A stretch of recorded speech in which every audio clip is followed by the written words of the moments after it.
sampaikan salam saya kepada Pak Kapolres. Saya hormati larangan Anda, tapi mohon maaf, rakyat sudah menuntut saya untuk melakukan itu semua. Jadi kemudian mohon maaf, bukan berarti saya menyindir atau supaya saya benci, bukan. Tapi yang namanya Polri dan militer ini adalah dibentuk untuk melindungi bangsa dan negara. Kenapa Anda terlalu kecut menghadapi Pak Alwi? Saya mau jawab alasan Anda apa?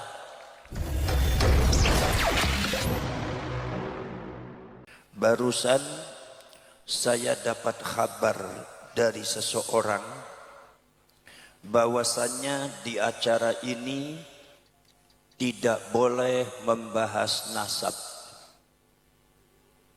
Dan itu yang melarang adalah Kapolresnya Panjenengan. Saya sangat menyayangkan dengan adanya mentalitas Kapolres semacam itu yang sangat penakut, tidak berani membela negaranya. Seharusnya Panjenengan yang punya seragam yang sudah dibentuk oleh pemerintah untuk membela negara, seharusnya Panjenengan ini yang garda terdepan untuk melindungi rakyat Indonesia, untuk membela negaranya. Maka saya sangat menyayangkan dan mohon maaf, tolong sampaikan salam saya kepada Pak Kapolres. Saya hormati larangan Anda, tapi mohon maaf, rakyat sudah menuntut saya untuk melakukan itu semua. Jadi kemudian mohon maaf, bukan berarti saya menyindir atau supaya saya benci, bukan. Tapi yang namanya Polri dan militer ini adalah dibentuk untuk melindungi bangsa dan negara. Kenapa Anda terlalu kecut menghadapi Pak Alwi? Saya mau jawab alasan Anda apa? Kenapa Anda yang disebut Polri, yang disebut militer berseragam loreng, ternyata Anda kecut menghadapi Pak Alwi? Alasan Anda apa? Copot loreng Anda, copot seragam Anda kalau Anda memang sudah tidak bisa membentengi negara. Ini negara sangat berbahaya, saudara. Adanya Pak Alwi mencaci maki kiai, Anda diam, wahai Polri.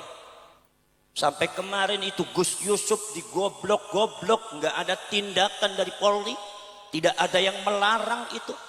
Tapi kita yang mau mencerahkan bangsanya, memberikan petunjuk kepada bangsanya supaya bangsa ini merdeka dari perbudakan, supaya bangsa ini matanya melek karena ada sistematis penyergapan bangsa ini tanpa terasa, karena kita sudah disuntik mati suri oleh klan tertentu yang berasal dari luar Indonesia. Tapi Anda melarangnya, alasan Anda apa? Anda ini jadi jenderal pengecut amat. Mosok kalah marang santri sampai ini. Gini apa mboten? Gini apa mboten? Sekarang saya tanya kepada sampean saya. Apakah saya akan menuruti apa yang dilarang oleh orang-orang yang kecut pengecut membela bangsanya, atau kita teruskan bicara membela bangsa?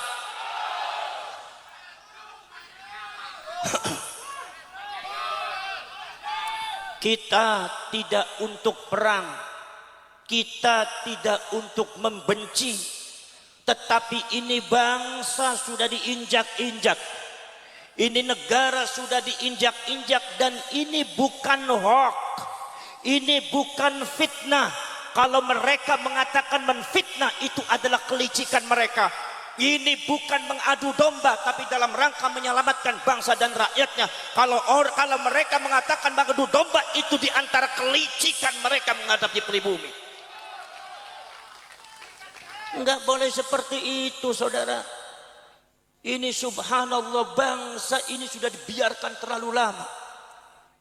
Saya kadang-kadang ada dongkol juga, ada beberapa oknum-oknum Polri dan TNI yang rela menjadi budak dan jongosnya Pak Alwi. Bagaimana Anda bisa membela negara kalau Anda mentalitasnya seperti itu? Betul lah betul? Betul lah betul? Makanya tolong jangan larang rakyat membela negaranya. Jangan larang-larang rakyat untuk membicarakan sejarahnya. Jangan larang-larang para ulama, para kiai untuk mencerahkan, menyelamatkan rakyat dan bangsanya. Tolong jangan dilarang. Karena ini kewajiban daripada para ulama. Betul lah, betul. Saudara-saudara sekalian, subhanallah. Saya itu saudara-saudara sekalian, mohon maaf kalau saya dengan Ki Imaduddin Al-Bantani bicara masalah nasabnya Ba'alwi ini, mohon maaf, jangan di framing bahwa saya dengan Kiai Imad itu benci kepada Ba'alwi. Saya tidak punya benci kepada Ba'alwi. Saya tidak punya musuh kepada Ba'alwi. Tidak, karena saya adalah mentalitas Nahdlatul Ulama, tidak pernah diajari benci sama ulama. Jangan suka dibalik-balik Anda. Dan Anda jadi kepolisian, jadi dari TNI, jangan pengecut Anda. Membela bangsa itu harus tegas. Harus tegas, jangan pelem-pelem melencang-melencang seperti itu. Ini bangsa perlu pencerahan, ini rakyat perlu penyelamatan. Ini sejarah lagi perlu dibuka ini rakyat. Jangan dibodohi terus. Anda rela bangsa ini bodoh akan sejarahnya, bangsa ini didoktrin dengan hal-hal yang tidak benar. Mereka dibiarkan mendoktrin, mereka dibiarkan menaburi racun di setiap pojok rakyat Indonesia. Tetapi ketika ada ulama kayak yang mencerahkan, menyelamatkan rakyat, Anda larang. Mentalitas apa Anda itu? Turun Anda dari Polri.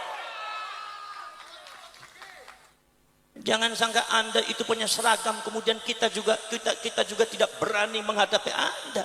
Anda dengan kita punya beda pangkat aja. Yang namanya badan sama kita, darah juga sama mengalir merah. Kalau Anda merasa jenderal, kalau Anda merasa jadi Kapolri, tapi Anda takut untuk membela negara, turun Anda dari Polri, turun dari TNI.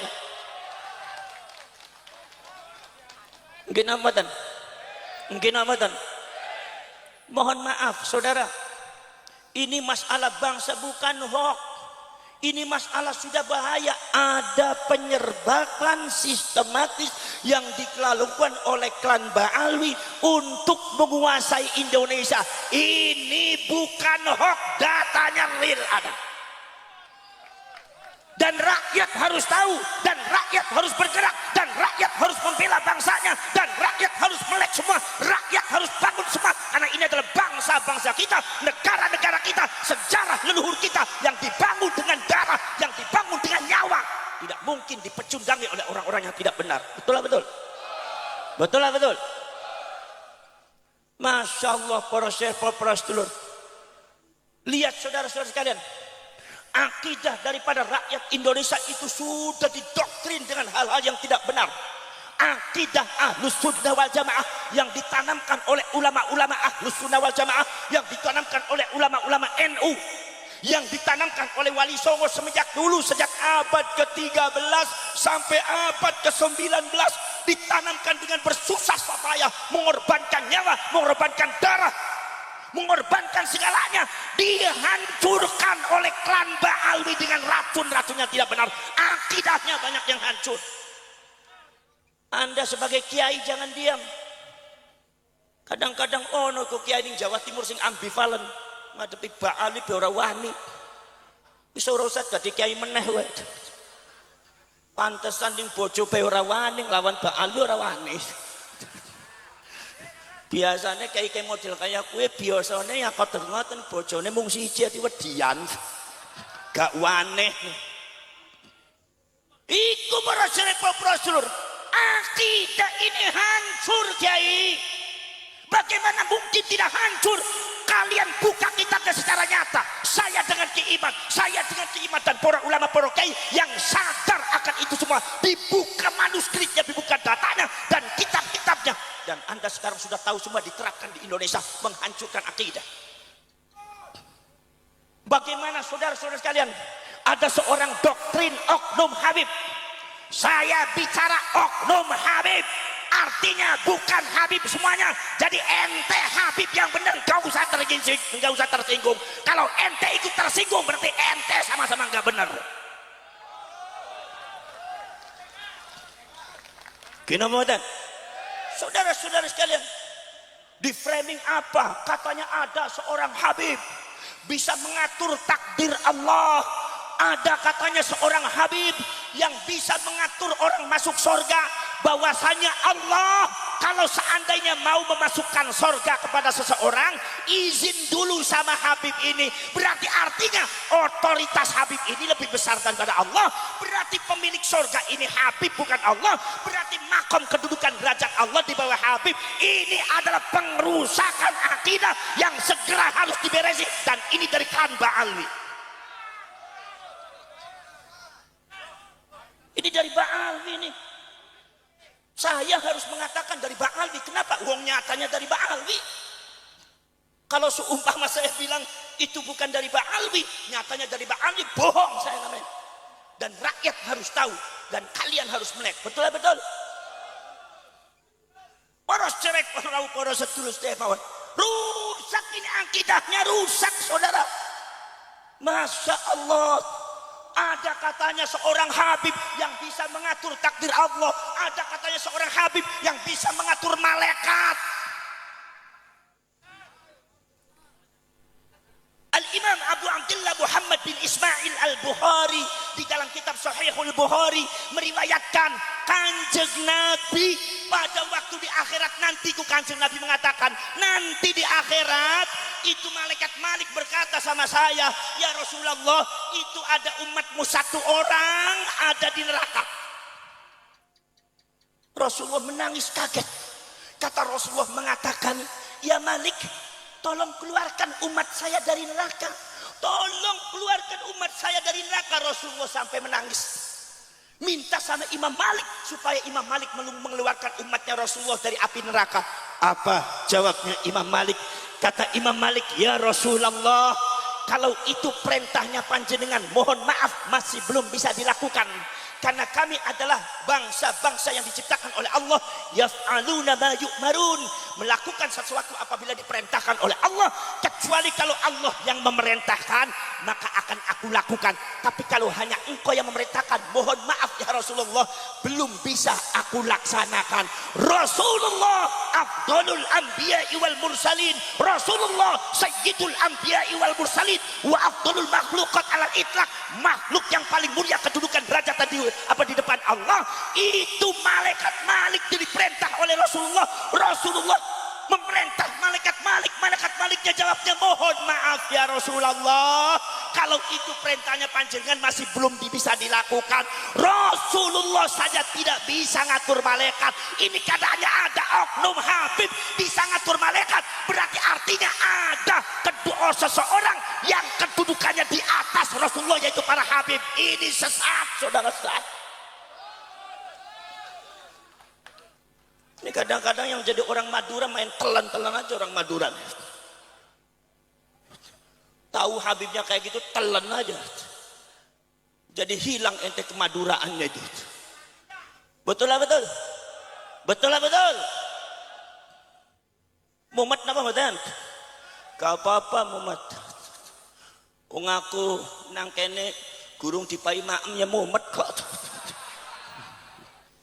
Ki biasanya Gus Jami iki nek aku teko biasanya jika imam bar niki gak ana maem ngono.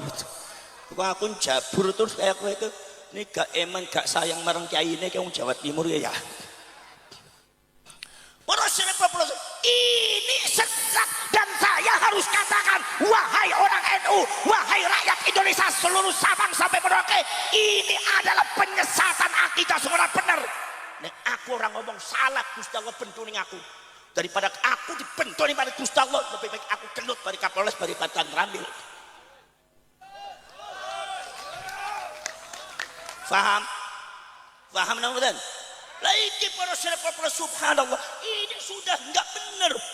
Kita semua tahu bahwa saja ada doktrin-doktrin daripada Ba'alwi yang sangat menyesatkan, yang memang diamannya juga sudah banyak yang protes bahwa Ba'alwi itu suka gedabrus. Cuma pengikutnya banyaknya dari Indonesia dan Malaysia. Sekarang sadar apa sadar? Melek-melek. Kupingnya bolong napa mboten? Bolong napa mboten? Gini apa mboten? Laiki para serek para sedulur sedherek. Ini saya harus bicara semacam itu karena ini kebenaran dan karena ini harus disikapi secara serius oleh seluruh rakyat Indonesia. Napa sebabnya? Sebab ini berbahaya bagi agama dan bangsa kita. Sebetulnya yang paling bicara semacam ini adalah Pak Kapolres dengan Pak Dandim. Betul betul. Sanes kiainya. Lho nek kiai urusane ngaji kok. Gino mboten? Nyuwun sewu, kula ngritik Kapolres sampean. Ojo sakit hati, ojo loro-loro biasa nek yang NU biasa saling kritik mengkritik. Gino apa mboten? Paham ta mboten? Ini sangat berbahaya. Sampean tahu semua tuh ada beberapa pidato daripada Oknum Habib sing ora bener. Ngomong dikon apa? Katanya mbah saya bisa mi'raj kepada Allah 70 kali. Sedangkan Rasulullah dibuka kitab Siratun Nabawiyah Imam Ibnu Hisham, Siratun Nabawiyah Imam Ibnu Ishaq, Siratun Nabawiyah Imam Mubarakpuri mengatakan Kanjeng Nabi selama hidupnya mi'raj cuma 1 kali. Jadi kalau coba ada Oknum Habib itu bisa mi'raj 70 kali, artinya menanamkan doktrin racun kepada orang Jawa Timur bahwa Habib lebih hebat daripada Kanjeng Nabi. Sesat niki Jawa Timur, sesat. Anda harus berani. Kalau Anda nggak berani, rusak Anda semua mentalnya.